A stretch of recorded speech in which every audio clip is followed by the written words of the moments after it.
हो, नक्की काय बिघडलंय? अहो काय बिघडले ते विचारू नका, काय नाही बिघडले ते विचारा. बरं सांगा मग काय बिघडलं नाही. फालतू बोल नको, आपण आयत्या बॉयज आहे, खोलायचं काम कर. होय होय.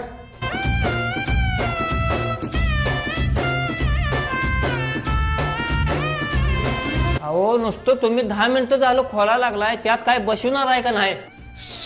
तुम्ही ग बसा, आयत्या बॉयज आहे आम्ही, आमच्या एवढे ज्ञान कोणालाच नाही. बर बर आवरा. हो झालंय बघा, चेक करा.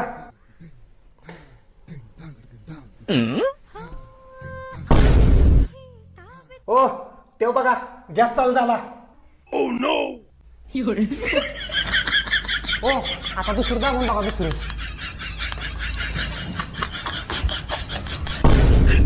हो तिकडे बघा, पाण्याचा नळ चालू झाला.